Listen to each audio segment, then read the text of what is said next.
Hey, what's up, guys? Nick Quintero here, and today I'm going to talk about how to make enamel pins for your small business or brand. Perfect. All right, let's go.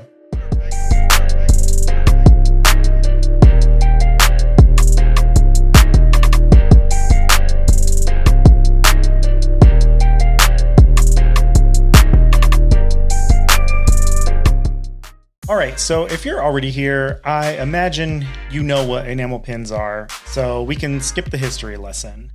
I just wanted to talk a little bit about some of the things that you need to know if this is your first time trying to make pins for your brand or small business, or even if you're an artist and you're just trying to make some out of your own artwork. Now, I know there's a lot of information out there about how to make pins, but I wanted to talk specifically about things that I've learned while making these for small businesses and just my personal art and things like that. So hopefully there's some stuff in here that'll help you aside from all the other things you can find on the internet. All right, so first let's talk about designing the right pin for your business. Now, your business can be anything from making your own art to selling your own products to being a retail store or even just like a service. So I think that no matter what your business is, you should have some sort of merch.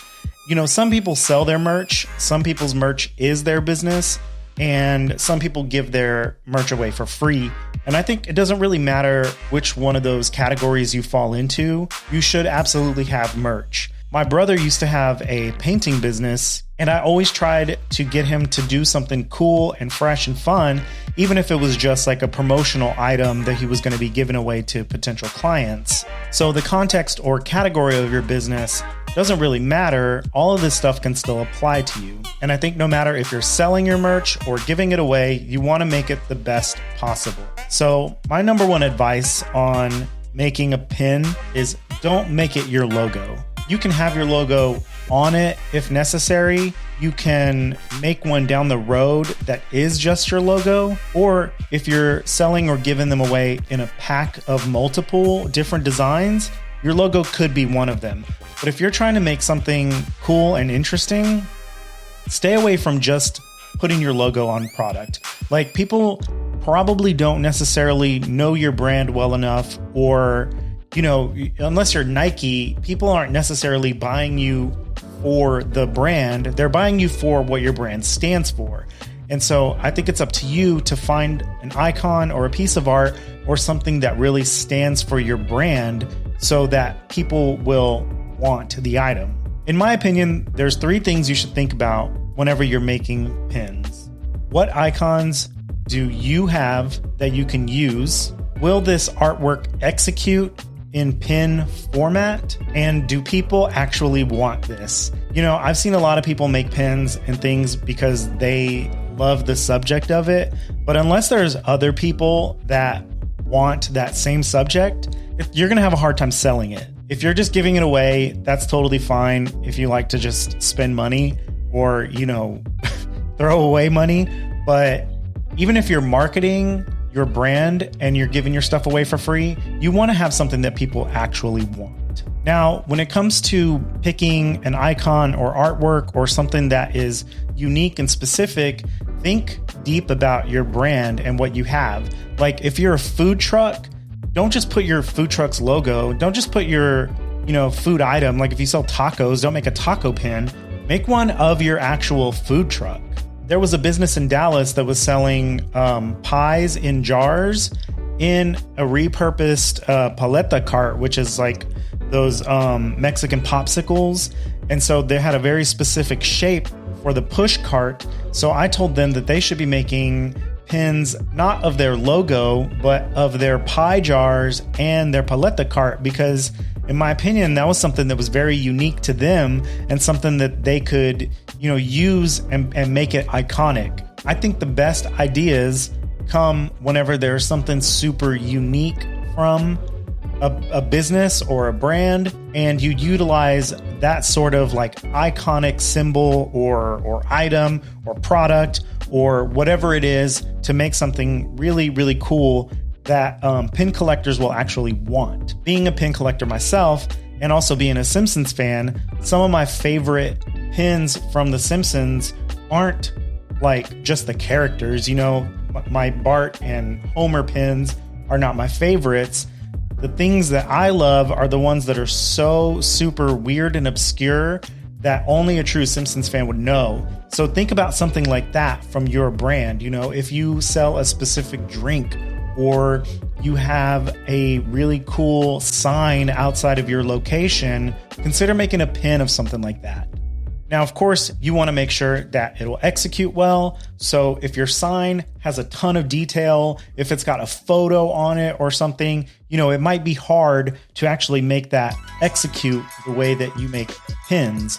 So it's kind of up to you to do some research or make sure you hire the right designer to convert your sign, your item, your product into the right artwork that works specifically for the way pins are made. When I made this Marfa Prada pin, I just took an image of the building, turned it into a nice solid line drawing, and used, you know, the most basic shapes to make sure that it still looked iconic, but it was still able to execute the way that pins are made. If you're an artist and you have a lot of designs that could potentially be pins and you can't decide and you're going through trying to figure out which will be the best, another good idea is to test those designs out by making them into stickers first. Stickers have the advantage of being much cheaper and having a much smaller minimum order. And because of this, you can place a smaller order for a lot less investment and try to sell those or give those away and see what your fans are really responding to.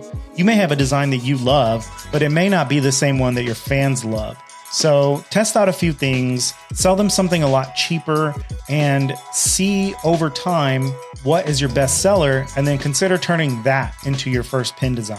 This actually does two things. It lets you test your art, but it also lets you have a bit of an audience for that specific art. So if people fell in love with one of your sticker designs, then you can reach out to those customers and tell them the exciting news that you're about to release that same design as a pin that they can buy or pre-order, even better, to help you raise some funds. Speaking of raising funds, I just successfully funded my first Kickstarter for a pin design. I'm super excited. If you guys were one of the backers on that project, I want to thank you so much. And I'm really considering making a video talking about my process for doing that. So let me know in the comments if that's something you want to see.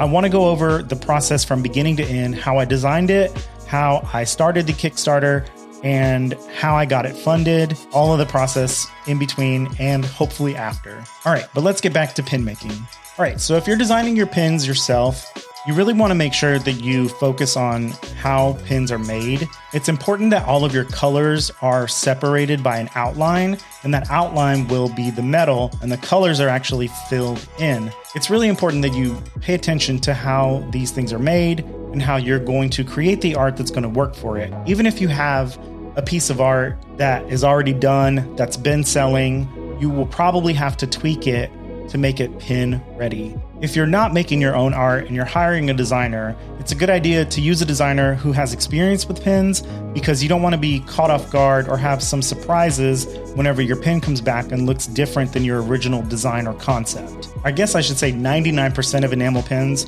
are made in China. So if you're working with a business stateside that's telling you that they're making your pins, they're actually outsourcing the production. But it is a good idea to work with a company like this because they have designers that fully understand how to make pins. They can help point you in the right direction of the finishes, how many colors you can use, how to mock up the artwork for production specs, and all of these things that you don't necessarily need to deal with. If you do want to work with a factory directly, you absolutely can. There's plenty of resources online to find factories that you can partner with. I have a factory that I work with that I've built a specific relationship with and a partnership, so they manufacture all of my pins, and they also help me manufacture pins for other people, businesses, without them having to worry about anything, including the design. Everything is all right there. And I think this is a great way to make your first pin, because if you don't have a grasp of how the process works and all the stuff that you need to know, it's really good to have somebody there to help guide you. All right, here's an example of production pin art. This is the actual file that I sent to my factory for my Kickstarter pin. And you can see that there's some important information here. I've got the design name, and what type of pin it is. There's a difference between hard enamel and soft enamel, but most of the hard enamel pins that you find are imitation hard enamel, and they're just filled in and built up to replicate true hard enamel, but keep it price friendly. So here I've called out the metal finish, which is gold, although I do have gold, silver, and black nickel, but I had this conversation with my factory before sending them this file, so they knew what I was sending. I also included the fill colors, so if you're using, if you have multiple colors in your artwork, you'll have more colors in a file like this, and preferably using Pantones so that the factory can match them exactly. You can call out your backing, and this really depends on the capabilities of your factory. Some factories have different shaped rubber backings, some factories have different colors, and then of course there's the traditional old school like metal butterfly clasp. I call out the fine pebble texture on the back because that's how my factory prefers it, and then I write in any notes, and if there was any back art like laser engraving or anything, it would also be included in this notes section. Then I call out my artwork sizing, and I show the front and back view so they have all the information. And if you look closely at this design, you'll see what I was talking about, where all of my fill is separated by a border.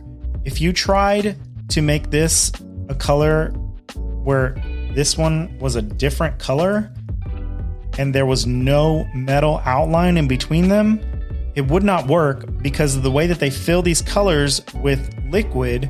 Those two colors would just mix and it would just completely just turn gray. So every single color has to be separated by a metal outline. All right, so that's pretty much the basics of getting started. If you guys have any other specific questions about how to make pins, please leave a comment below. You could also send me a DM on Instagram at NickQ. And I also sell a really cool enamel pin photoreal mock-up on my personal website, nickqart.com. All right, I'm going to leave you guys with some photos of some pins that I've made in the past so you can get some inspiration for what you need to do for your business. If you're getting value out of this content and my channel, please consider subscribing. It helps me out tremendously. Also, like this video if you got some value from it, and it really helps other people find this video. It helps me out more than you could possibly know. Also, don't forget to hit that little bell so you can be notified every time I release new videos like this. All right, that's it. Thank you guys so much for checking this video out, and I'll catch you on the next one. Later.